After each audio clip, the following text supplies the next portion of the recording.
Hello friends, welcome to my YouTube channel. आज हम लोग इस वीडियो में पढ़ेंगे MA second semester paper historiography methods and tools में टॉपिक इतिहास के बृहद सिद्धांत में तुलनात्मक पद्धति।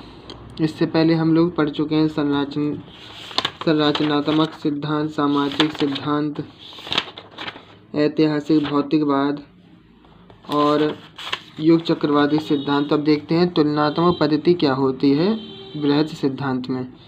इतिहास एक बृहद विषय है। मानव समाज, सभ्यता, संस्कृति, राज्य, प्रशासन आदि सभी कुछ इसके अध्ययन की विषय वस्तु हैं। यानी जब हम इतिहास पढ़ते हैं तो मानव के बारे में पढ़ते हैं, समाज के बारे में पढ़ते हैं, सभ्यता के बारे में पढ़ते हैं, संस्कृति, राज्य, प्रशासन सबके बारे में हम लोग पढ़ते हैं।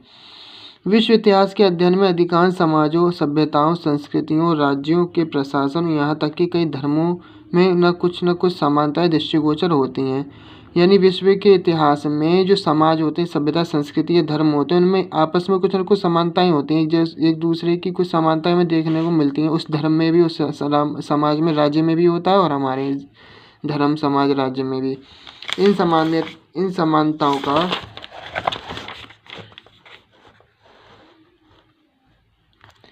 ही नहीं अपितु विभिन्नताओं का अध्ययन भी तभी संभव है जबकि हम इतिहास में तुलनात्मक पद्धति का उपयोग करें।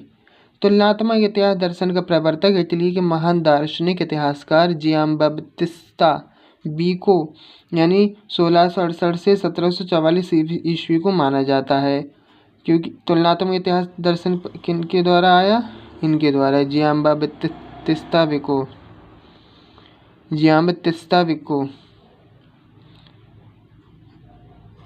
के द्वारा।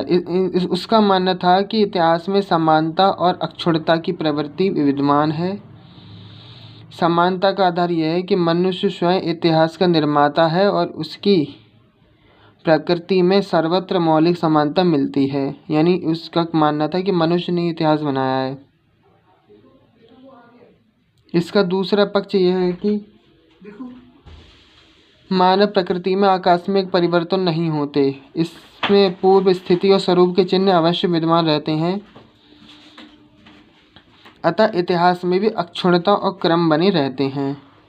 आगे पढ़ेंगे। इमाइल दुर्खिम कार्यकरण संबंध की प्रामाणिकता सिद्ध करने के लिए तुलनात्मक पद्धति को सर्वोत्कृष्ट यानी सबसे ऊंची पद्धति मानते हैं, सबसे बड़ी पद्धति मानते हैं। इमाइल दुर्खिम विभिन्न ऐतिहासिक घटनाओं का ऐतिहासिक परिस्थितियों से घनिष्ठ संबंध होता है।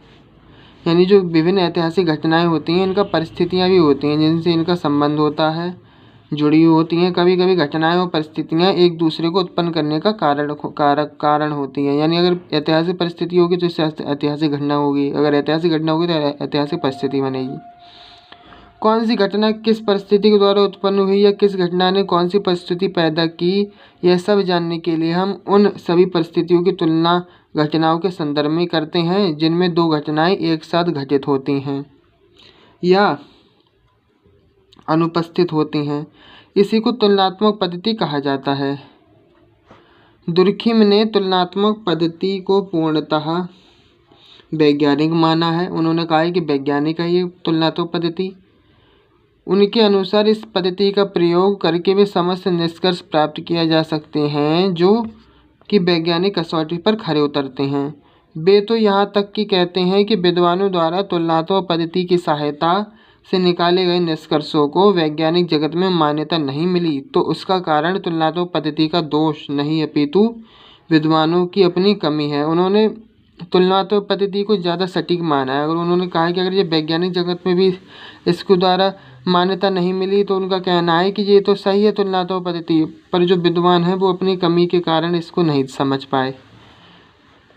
ऐसे विद्वान अपना अधिकतर श्रम व स्वयं समय केवल प्रलेखों तथा तथ्यों के संग्रह में खर्च करते हैं, जबकि विषय सामग्री को उचित प्रकार से चुनने और उसकी आलोचना की ओर पर्याप्त ध्यान नहीं देते। इसलिए उनके निष्कर्षों में वांछित परिशुद्धता एवं यथार्थता नहीं आ पाती। आगे पढ़ेंगे। प्रख्यात इतिहासकार अर्नाल्ड जोसेफ टॉइनबी ने अपने विश्वविख्यात बृहदतम ग्रंथ अ स्टडी ऑफ हिस्ट्री यानी इतिहास का एक अध्ययन के लेखन में हेतु 20 वर्ष तक अथक परिश्रम किया, यानी बहुत मेहनत की 20 वर्षों तक। उन्होंने विश्व की जिन 29 सभ्यताओं को उल्लेख किया है और इनकी जन्म, विकास, टूटन एवं विघटन का जो चक्रीय सिद्धांत प्रतिपादित किया है, इसका प्रमुख श्रेय उनके द्वारा विभिन्न सभ्यताओं के अध्ययन में प्रयुक्त तुलनात्मक पद्धति को ही जाता है। टॉयनबी के लिए तुलनात्मक पद्धति का अनुप्रयोग का प्रमुख प्रेरणा स्रोत E.A. फ्रीमैन का तुलनात्मक इतिहास था। यानी इनकी प्रेरणा क्या थी? E.N. फ्रीमैन। टॉयनबी ने स्वयं स्वीकार किया कि फ्रीमैन के ऐतिहासिक निबंधों के अध्ययन के प्रति वह इतना ऋणी है कि वह उससे उद्धृत नहीं हो सकता। उसने कहाँ से सहायता ली है? फ्रीमैन के ऐतिहासिक निबंधों से। किसने? टॉयनबी ने अपने आप को ऋणी बताया फ्रीमैन का। फ्रीमैन ने अपने इतिहास लेखन में तुलनात्मक पद्धति का उपयोग किया था। उनकी मान्यता थी कि विभिन्न समाजों को पृथक और अलग थलग इकाइयों के रूप में पढ़ा जा सकता है और उनकी तुलना की जा सकती है।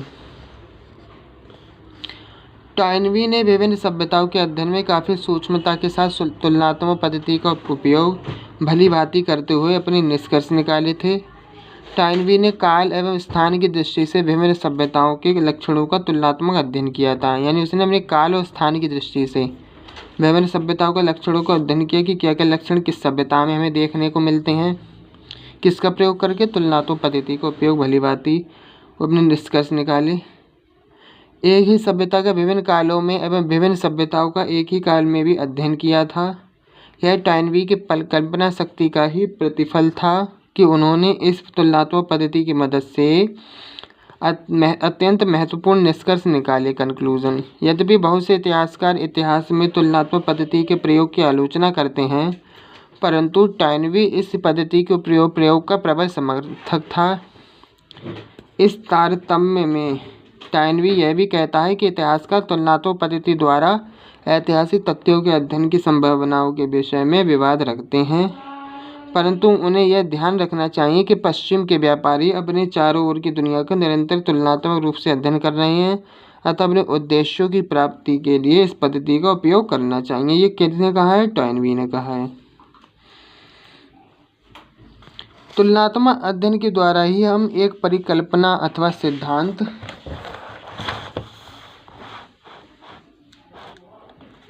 का निर्माण कर सकते हैं। यद्यपि टॉयनबी ने तुलनात्मक पद्धति का उपयोग भी किया है और इस पद्धति के उपयोग की वकालत भी की है, इसके बावजूद भी उसकी आलोचना करते हुए एजेपी टेलर ने लिखा है कि वह टॉयनबी यूनानी और पाश्चात्य सभ्यताओं के अनेक उदाहरण देता है, किंतु पूर्वी सभ्यताओं में से बहुत कम उदाहरण प्रस्तुत करता है। यानी उन्होंने कहा कि केवल पाश्चात्य सभ्यता को उदाहरण देते हैं, वो पूर्वी सभ्यताओं के बहुत कम उदाहरण प्रस्तुत करते हैं। उसका दृष्टिकोण सही अर्थों में तुलनात्मक नहीं है, क्योंकि उसने तुलनात्मक विवेचन के बाद निष्कर्ष नहीं निकाले हैं, वरन अपने निर्धारित मतों को सिद्ध करने के लिए इतिहास के उदाहरण लिए हैं। इससे स्पष्ट है कि तुलनात्मक पद्धति का उपयोग सागोपांग रूप से करना चाहिए सभी ओर से, और निष्कर्ष निकालने की कोशिश की जानी चाहिए। आगे पढ़ेंगे। ऐतिहासिक अध्ययन में तुलनात्मक पद्धति के महत्व एवं सीमाओं को स्पष्ट करते हुए प्रख्यात समाजवादी विचारक मार्क्स ने लिखा है कि ऐसी ऐतिहासिक घटनाएं जो ऊपरी तौर पर बेहद समान होती हैं, लेकिन भिन्न ऐतिहासिक परिस्थितियों में घटती हैं, हमारे सामने पूर्णतः भिन्न नतीजे पेश करती हैं। इन दोनों विकास क्रमों का अलग अलग अध्ययन करने के बाद यदि हम उनकी तुलना करें तो हम इसको समझने में सहायक सूत्रों को पकड़ सकेंगे। मगर हम किसी इतिहास दर्शन के बने बनाए सिद्धांत को, जिसका एकमात्र गुण है इतिहास से भी बड़ा दिखना, इन विकास क्रमों पर लागू करके नहीं समझ सकते। मार्क्स के कथन से स्पष्ट है कि विभिन्न देश, काल एवं परिस्थिति में घटी हुई घटनाओं की तुलना करना तो ठीक है, मगर यदि घटनाओं में समानता के तत्व अधिक भी हों तो भी हम सामान्यकरण कर इतिहास की कोई विशेष योजना नहीं बना सकते, जिसमें कुछ विशिष्ट घटनाएं निश्चित रूप से फिट की जा सकें या उसमें जोड़ी जा सकें। ऐसा कहा है कार्ल मार्क्स ने।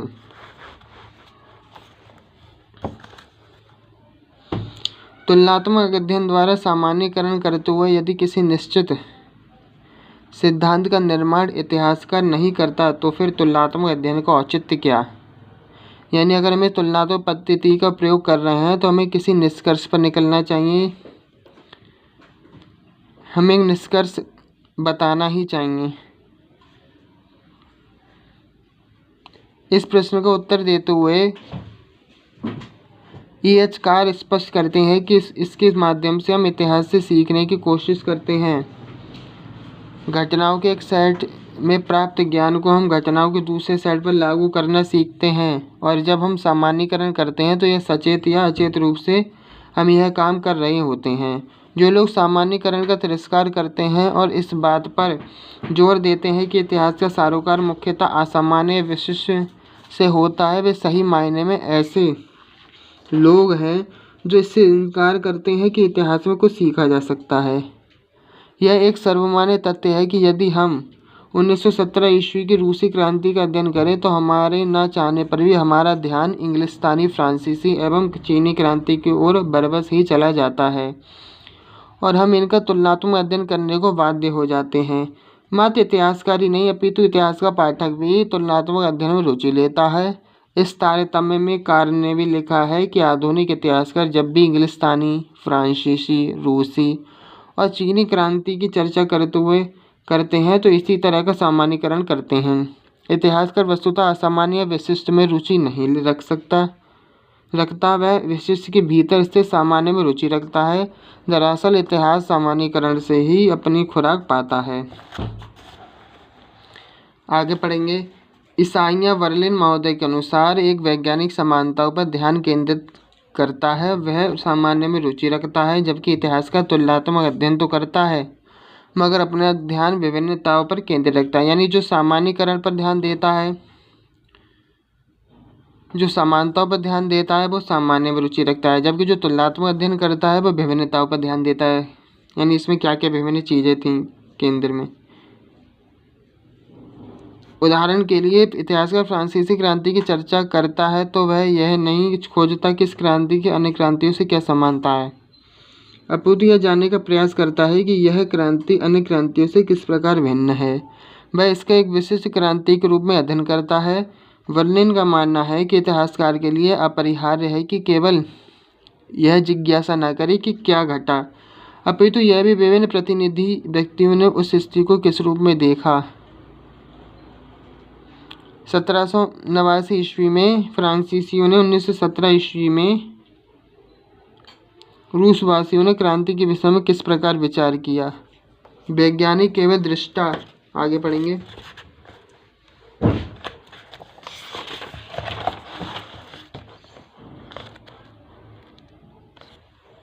दृष्टा होता है, जबकि इतिहासकार को अभ्यंतर पक्ष में प्रवेश करके उसे जानना होता है। ईसाइया वर्लिन तुलनात्मक अध्ययन को कोई आसान कार्य नहीं मानते। उनके अनुसार इतिहासकार में भी सामान्य को समझने की योग्यता होनी आवश्यक है, किंतु उसमें विलगता के स्थान पर संबद्धता ढूंढने की, अंशों का संपूर्ण के साथ संबंध देखने की, व्यक्तियों को जोड़ने वाले संबंधों के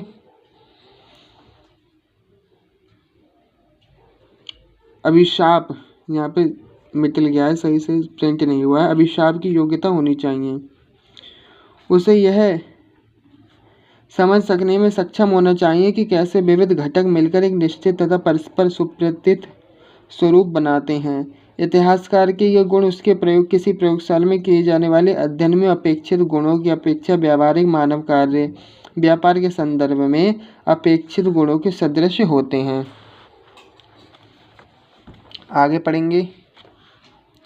इतिहासकार मात्र विभिन्न घटनाओं, क्रांतियों, सभ्यताओं, धर्मों का ही तुलनात्मक अध्ययन नहीं करते, अपितु वे विभिन्न ऐतिहासिक चरित्रों का भी तुलनात्मक अध्ययन करने को अनायास ही बाध्य हो जाते हैं, यानी उन्हें करना ही पड़ता है।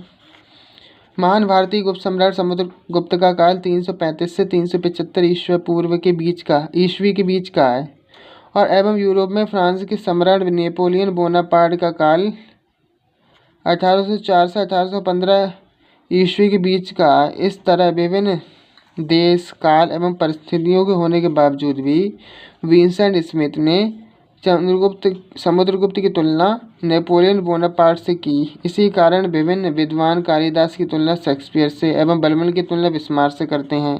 इसी प्रकार रक्त एवं लौह की नीति के साथ बलबन, बिस्मार्क एवं सरदार वल्लभ भाई पटेल का नाम जोड़ा जाता है। इतिहास में कभी कभी यश, नाम तथा गुण वाले कुछ ऐसे सहयोग भी होते हैं कि हम बरबस ही तुलनात्मक अध्ययन को बाध्य हो जाते हैं। कश्मीर के उत्पल वंशीय शासक क्षेमगुप्त 950 से 958 ईस्वी की पत्नी रानी दीक्षा एवं सिख शासक रणजीत सिंह 1780 से 1839 ईस्वी की पत्नी रानी जिंदा के नाम कार्यकलाप एवं चरित्र में काव्य को समानताएं देखने को मिलती हैं। रानी दीक्षा ने अपने पति की मृत्यु के उपरांत अपने अल्पवयस्क पुत्र अभिमन्यु के संरक्षिका के रूप में शासन किया एवं उसका एक प्रेमी तुंग था जिसने शासन संचालन में उसका सहयोग किया। ठीक इसी तरह रणजीत सिंह की मृत्यु उपरांत उनके पुत्र अल्पवयस्क पुत्र दिलीप सिंह की संरक्षिका के रूप में रणजीत सिंह की पत्नी रानी जिंदा ने शासन किया और उसका भी एक प्रेमी लाल सिंह था जिसने शासन संचालन में वजीर के रूप में उससे सहयोग किया। इस प्रकार हम देखते हैं कि दोनों ही के नाम में भी समानता थी, दोनों महत्वाकांक्षी स्त्रियां थीं एवं नैतिक स्तर दोनों का गिरा हुआ था। ऐसा किसका मानना है? लेखकों का।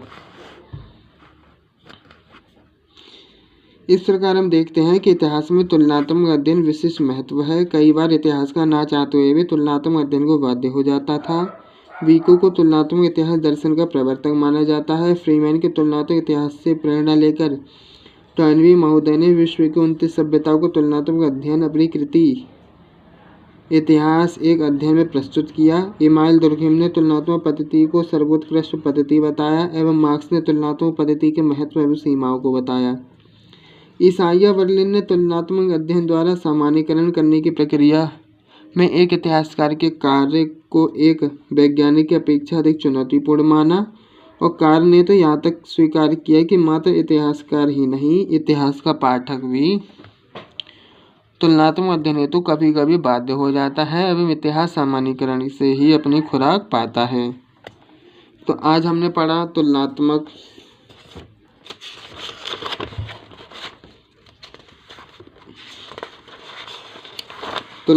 पद्धति।